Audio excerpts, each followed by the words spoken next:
What's up, gamers? Stevie here with my new model, and today I'm going to be showing off my favorite deck, Fluffal. I'm going to give you guys a quick history lesson about what the deck did, a card-by-card deck profile, and of course some of that sweet gameplay. So let's get right into it. The Fluffals are a group of cute and cuddly stuffed animals part of a three-piece archetype by Sora in Arc 5. You know, the worst part of the Yu-Gi-Oh anime, and no, I will not elaborate. It works alongside the Edge Imps' demonically possessed weapons and such to combine into these powerful fright furs through fusion summoning, whose effects range from non-target impops to multiple attacks. Unlike most anime archetypes, however, the Fluffals were actually competitively playable, consistently sneaking into the regional and even national top cut scene thanks to their incredible resource generation and OTK potential.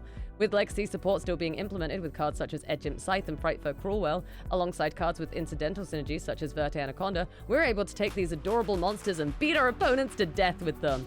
And with that, let's get into the card by card. You can see I don't run the most meta optimal Fluffals deck there is. There's no Appaloosa here in this deck because I don't know how to use a bow. But I do understand being sleepy, so instead we have a Baguska because, you know, they're sleepy and they negate all the monster effects. And that's good, I think.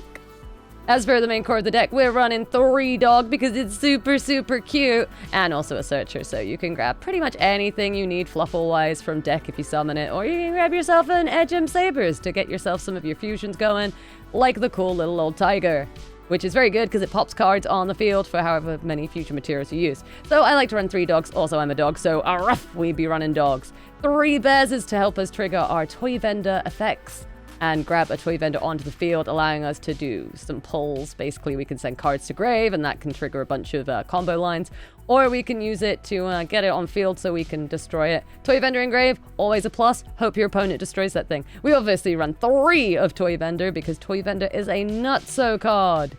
In fact, it lets you discard to draw, meaning you can send whatever you need into grave, like your Edge Imp chains, which grab you any of your spells that you need, such as Fright Fur Patchwork, or of course, your Fright Fur Fusion, so basically allowing you to start off your combo lines again.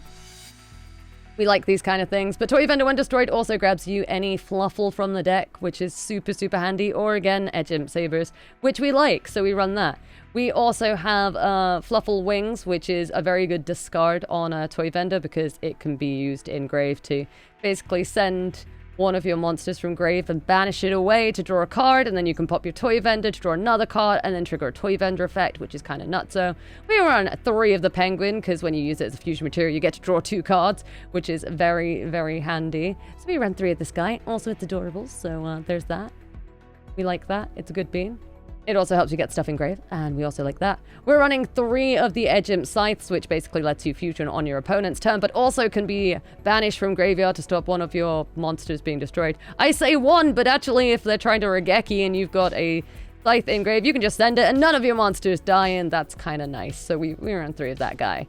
We're running 2 of the Edge Imp Sabers just to help us get them. I know they're searchable, but I run 2 of them anyway. I got a sheep because due to Baba, and also you can special summon it, allowing you to go into a Verte Anaconda play, which I love to do because I am a gremlin, and I like to super poly away my opponent's monsters at every opportunity I can. Foolish Burial, also running 3 of that in this deck build to help us send Toy Vendor to grave because it's very handy in grave. Like I said, it gives you a lot of search options and triggers a lot of combos. We've got an owl in case we get really unlucky with our draws and we have no way to make any combo lines or do any plays. And we can just basically grab a polymerization to our hand, which is nice.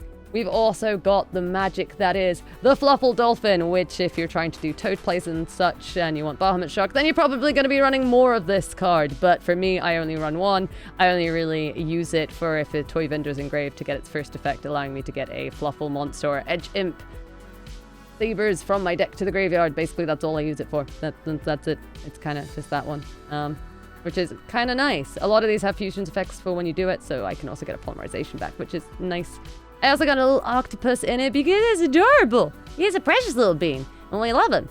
So we have this guy in our deck as well. And also because it lets us get our monsters from grave back into hand. Although a lot of the time our monsters that are in grave aren't really going to stay there because we'll probably send an Edge Imp chain to do the fusion, and we've probably got a Fright Fur Fusion in hand. And we're just going to use that to get another summon off of it and fusion summon something. And that's pretty much the core of the deck. You've got some of the generic, more commonly played things. You want to max C someone? I don't know. I mean, you just like to max C things. we got a Maxi in there, just so we can make people have the Maxi challenge. And we've got an Ash Blossom and Joy Spring, because sometimes we like to negate things we don't like. That's basically that.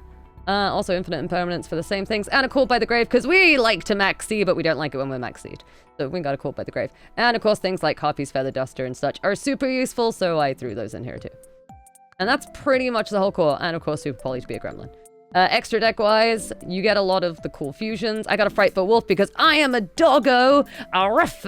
That is literally it. It's definitely not because I can send a bunch of materials away when I fusion it and get that many attacks, so I can just take someone's entire life points out with just a Frightful Wolf. Definitely not because of that. We just have it because it's dog. Frightful Tiger, it's cute, and also pops cards on field, so we like that. We do love the Frightful Sabertooth play, where we can use things like Kraken's effect, and then fusion summon out Sabertooth, getting our Kraken back and having another bunch of its effects go off or such. And it's also just a nice play. It's also a very good interruption play. If you have Siphon, you can do it on your opponent's turn.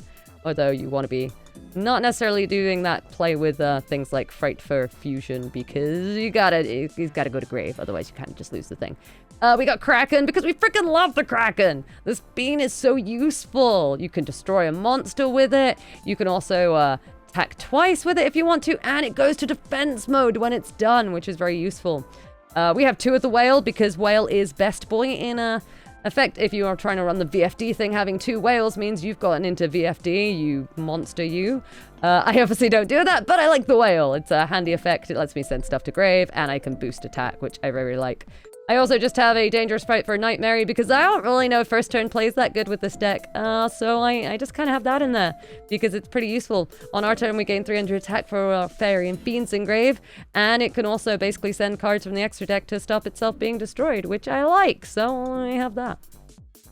That's really that. And of course we have Fright for Daredevil because sometimes I want to throw a temper tantrum when I'm dueling because I've got annoyed from everything my opponent's done, and the Fright for Daredevil lets me do that because when it destroys a monster it inflicts 1,000 damage, and if it's destroyed it inflicts 500 damage. So I basically get to temper tantrum, which is very cool. As for the rest of the extra deck, I tend to run things that are super poly targets like Starving Venom Fusion Dragon. Of course the most complicated card in Yu-Gi-Oh ever for me. Did not take me a million attempts to learn all of its effects and what it does. I definitely didn't mess it up. Nope, never happened. So I love my Starving Venom Fusion Dragon. That's in there. We also have Predaplant. The awkward names that are hard to say. Triphiovertum. Triphiovertum. Predaplant Triffy! We have that guy. I don't know, sometimes we like a negate, and also I can super poly more monsters away. So that's how that got in there.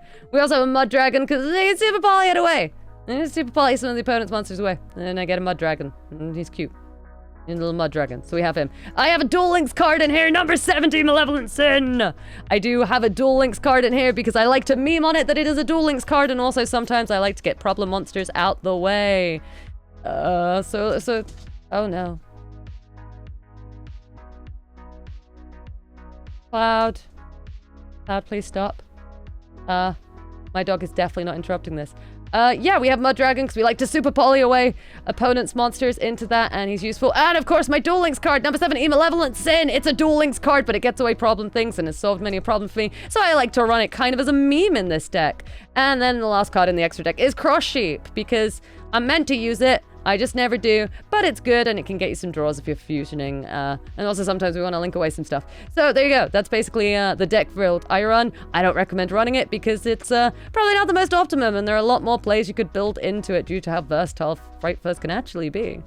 But there you go. That's the deck. That's what it is. That's what I run. That's what I play. That's what I've beaten people on Twitch with many a time. Oh, okay, so here is the deck in kind of action.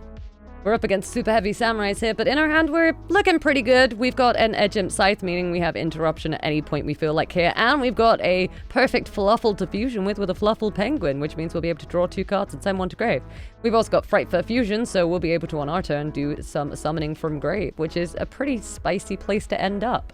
And we've got an Octopus, which is cute. Now, obviously, we can use Edge Imp Scythe here to interrupt and destroy whatever we feel like. Going to be fusing into a Fright for Cruel Whale so that we can, in fact, do that.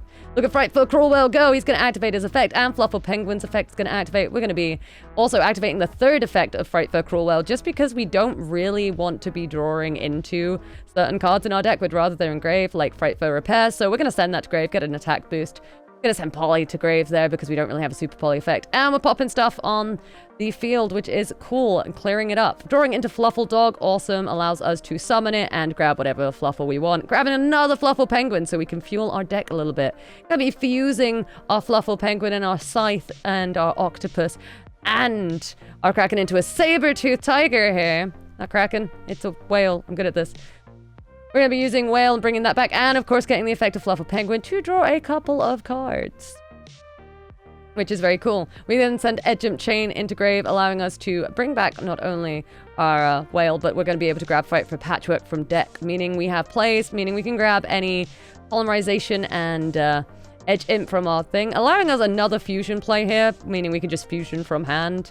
And that means we can bring out our good old Bean, our favorite friend, the Fright for a Tiger, and use its effect to pop any cards on the field, clearing up the field a little bit for us using 2 fusion materials. And then we can Fright for Fusion, giving us a few options. We could go into Wolf or such, but because we haven't brought him out in this duel, I'm going to go into Kraken. I don't really need him, but the double attack means with the attack boost from all the other stuff on field, I can use Fright for Cruel Whale to boost Kraken's attack up, and Kraken can just take the OTK there on his own. And we have plenty on field to basically do anything, because there's a lot of fusion lines you can go into when it comes to Fright First, and they got a lot of options to OTK with. So that's how that worked out for us. Pretty good, I'd say. So let's get into the pros and cons, starting with the pros. 1, it's consistent. Although you're not always able to end on extremely high roll boards, it is extremely adept at going through the main game plan of assembling a decent enough board to negate or OTK with. 2, it generates resources like no other. Cards like Toy Vendor, Fluffal Wings, Fluffal Dolphin, all these cards are amazing and able to easily go plus when your opponent is going minus just to keep up. 2, it generates resources like no other. Cards like Toy Vendor, Fluffal Wings, Fluffal Dolphin, all these cards are amazing and able to easily go plus when your opponent is going minus just to keep up. 3, it's adaptable. There are so many builds and variants of building this deck that it's comical. Blind second OTK, going first combo with VFD and Toad, Eldritch Scythe and the variants do not stop, and if your opponent doesn't know how to properly hand trap and interrupt you, you're going to be taking the match every time.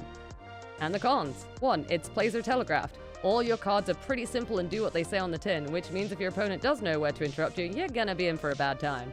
2, it loses hard to specialized forms of hate. Cards such as Ash Blossom and Ghost Ogre, you don't care about most of the time, but against cards like Duel and Dimensional Shifter, although rare, can completely shut you out. 3, it's got a low ceiling most of the time. Ideally, you'd be able to go for Saber-Tooth Tiger and Wolf OTKs every game, or set up Appaloosa plus VFD plus Toad, but the deck needs to open very specifically to do so, which it won't always, meaning it's going to be an uphill battle against more meta threats. Overall, Fluffals are a pretty fun go-in-second OTK deck with a lot of cool combo lines to play with and a lot of variety, so you can kind of make it your own. Meaning it's a very fun deck to try out, and if it's your kind of cup of tea to, I don't know, punch people repeatedly with a wolf, then you'll probably enjoy this deck and should definitely give it a go. But let me know what you guys think in the comment section down below. Feel free to catch me playing this deck live at twitch.tv/LittleMissHoundoom. And that's it from me. Thank you guys so much for watching. Dogchamp licks from my new model.